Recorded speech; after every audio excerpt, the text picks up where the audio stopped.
Hey guys, what's going on? Roundedtiktak here, and it is my absolute pleasure to bring to you that I am an official People Can Fly / Square Enix ambassador for Outriders, coming out very, very soon. I'll be able to talk to the devs and get some inside information and, help you guys if you have any questions. I plan on bringing this content to you guys for the very near future, so being able to do this or be in this role is very helpful for me to do that. If you are a current subscriber, then it's very similar to what I was doing with Save the World.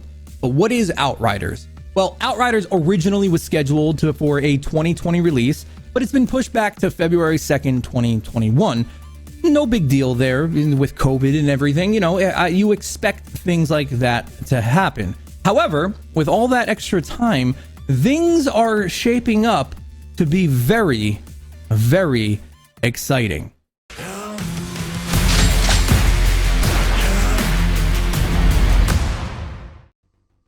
So what is Outriders? Well, Outriders is a new third-person co-op looter shooter set on the fictional world of Enoch, where you are infused with new and unique powers to help you survive the dangerous planet. That's to put it lightly. There's a lot more detail that goes into everything there, but that is the sum of what's going on. It's developed by People Can Fly, who worked on titles such as Bulletstorm or Gears of War, or little known fact, even they were the original developers for Fortnite Save the World back in 2014, 2015. The company has a long pedigree of successful third and first person shooters and have been working on Outriders ever since 2015. Now, some things to note. Outriders is not a games as a service, which has been the norm in the market for the past at least, a decade? As many people will know, most looter shooters ship incomplete. I'm looking at you, Anthem. And through DLCs and expansions, the devs eventually get a chance to finish their vision or even finish the damn game, which, again, Anthem. However, this is not shaping up to be the case with Outriders. They're doing it a little differently. It is a 15 world tier difficulty, 15 bonus non-campaign mission zones, which we'll get into later for Endgame, a diverse skill tree, 4 different classes, and over 350 weapon and gear mods for your enjoyment. But wait, there's more. It is also full crossplay, which is important for a content creator like me who made his community in Fortnite Save the World, which was full crossplay. Not every game is like that. So if you're on PS4, PS5, Xbox, Xbox X, or PC, you can play with your favorite content creator or play with any friend who happens to get the game. And there's one last thing. If you have a PS4 now and then you're getting a PS5 for Christmas and you pick up Outriders for your PS4, it will have a free upgrade to next gen systems. It's all there, the entire complete package, everything you can ask for out of a game, especially one that's focused on playing with your friends. This is all out of the box, and honestly, in this day and age, it's a little unheard of. So what really is Outriders? Well, it seems to be, at least at this moment, a mixture of many games taking the best parts from some games that you most likely do know. We have Borderlands, Division, Destiny, Anthem. However, I want to explain it in a few words. And if I had to choose only 3, at least based off of what I've seen, granted, I have not yet played it, but I have talked to some of the other ambassadors who have, I'm going to go with Sci-Fi Division.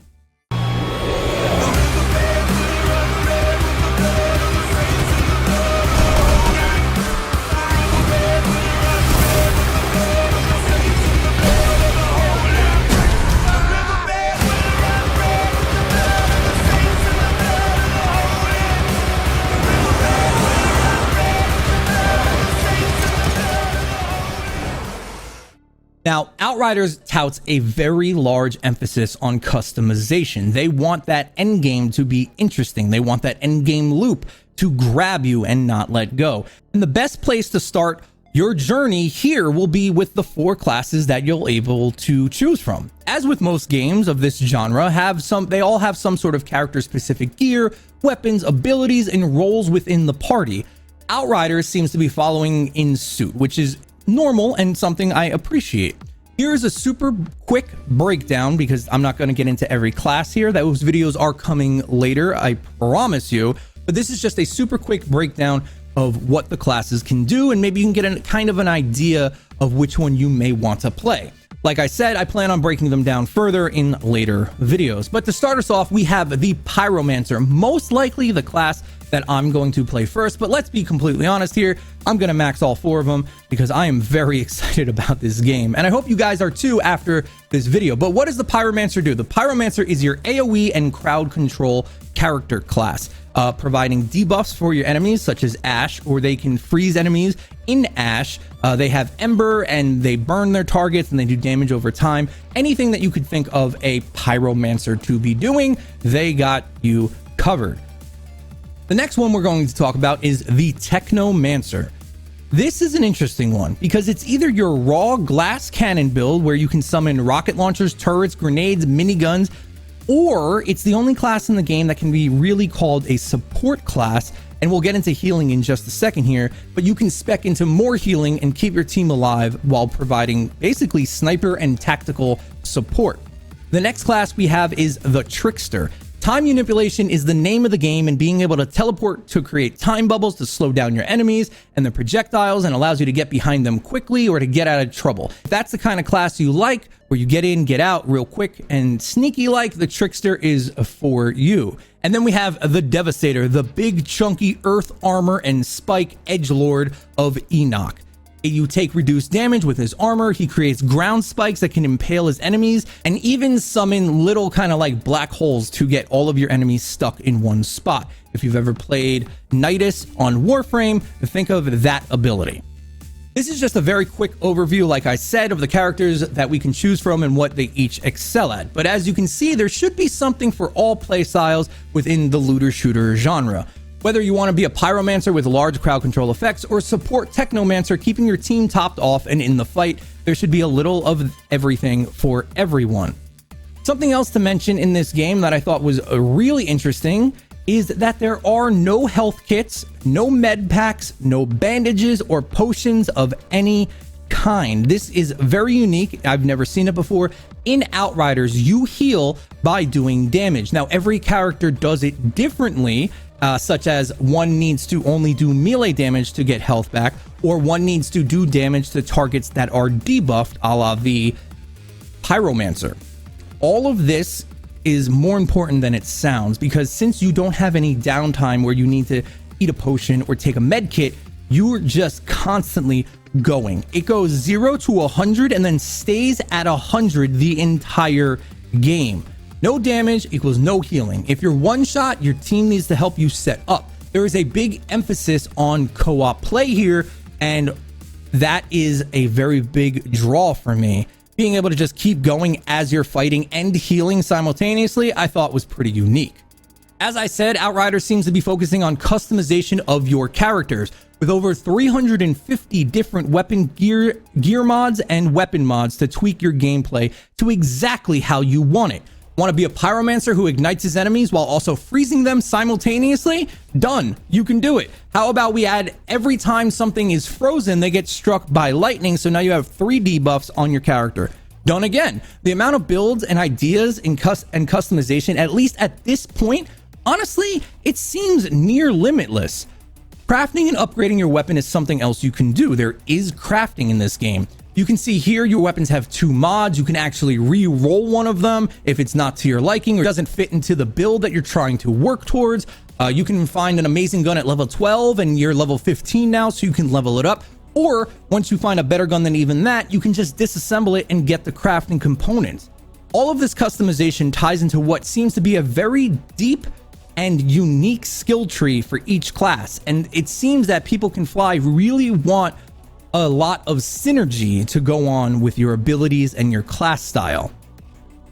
All 4 classes have 3 unique build paths that they can choose to go, each one providing a different play style that the player might want to achieve. Whether you spec into Pyromancer's Ashbreaker tree, provide bonus damage to enemies marked by your damage, or be a Tempest, reducing damage you take and have an auto revive on death. There's so many different build paths and kind of things that you can do that I extremely doubt, at least in the early stages, that there's going to be one meta build. Or perhaps you want to be an assassin trickster, providing damage from your skill and bonus damage from your movement skills. All of that can be done too. Once you decide on what tree you want to choose, you can then customize your build even further by what gear you want to equip, with each piece of gear coming with different mods to reduce damage, reduce cooldown, have crit chance, or even legendary gear providing insanely unique bonuses, such as being able to use your the Devastator Outriders armor on your trickster. So now you get in close, you armor up, and now you really can't be killed. All of this to flesh out your character to exactly how you see fit, and with him make one hell of a death-dealing machine. Now, the last thing I want to touch on, and possibly the most important thing to mention, is the ever all-important late game or end game. What is there to do after the game you just paid $60 to play the game? You know what I mean. Without an end game, there's nothing to do at the end of a game like this, and that's not nothing to do with the developers. That's just is what it is with gaming in general nowadays. Now, as I said before, this is not, I repeat, not going to be a games as a service. Again, akin to Division or Destiny. Hopefully, if the game is successful, I just talked to the devs, they would love to do DLCs, but they have to see how the game is responded to. But we're not going to get content drip fed to us while we finish everything in a few hours, only to be starved for more for months. This is a fully complete project at launch, and that includes an end game, and that end game is called Expeditions. Expeditions are for when you finish the main campaign and want to find the best gear with the best perks and the best crafting resources you can possibly find. Enemies no longer drop loot. However, depending on certain factors, you can get a chest at the end of your run. Think like a Destiny strike. With that being said, there are going to be 15 non-campaign, so you've never seen them before, all brand new maps for us to explore and check out during the late game. But wait, it gets better. Within that zone, it also has 15 difficulty modifiers, like different tiers, to get better and better and better loot. Continuing to gain better gear and more synergy allows you to become more and more powerful, eventually taking on the last zone on the hardest difficulty. The devs have already said that this is not for the faint of heart, and it's going to become very difficult to achieve. So if that's the kind of thing you're into, like I am, then Outriders might be for you. Listen, even if this end game, the Expeditions, falls flat on launch and needs to be tweaked, at least there is an end game. How many of you have played games that you finally get all the gear you want and your build is exactly right, only for you to have nothing to do? Zilch, nada. We can at least continue on our journey to look for the best gear. Think Fortnite Save the World, think Anthem, think Borderlands. It took months for these games to even conceptualize an end game, if they had one at all. And for that almost alone, I'm down to give this game a shot. The developers are fantastic. Bulletstorm is low-key one of my favorite games of all time. The amount of work that has been put into this game is as long as you can ask. There are 0 microtransactions, no battle passes, nothing. Just a game, and a lot of game too. Whether you play by yourself or with a friends, Outriders is shaping up to be one of the best in the looter-shooter genre, and I am very glad to be an ambassador to this game, bringing you the builds, the guides, and the help with the gameplay, all that stuff that we do on this channel. If Outriders seems for you, then maybe give the channel a like and hit subscribe. I plan on bringing a ton more videos and insider information, not really insider, but anything I hear that I'm allowed to tell you guys, I will bring to you guys as soon as I do. If you're new, thank you so much for watching to the end. If you're part of my old community, thank you so much for watching till the end. Have a great rest of your day. I'll see you on the next one. TikTak out.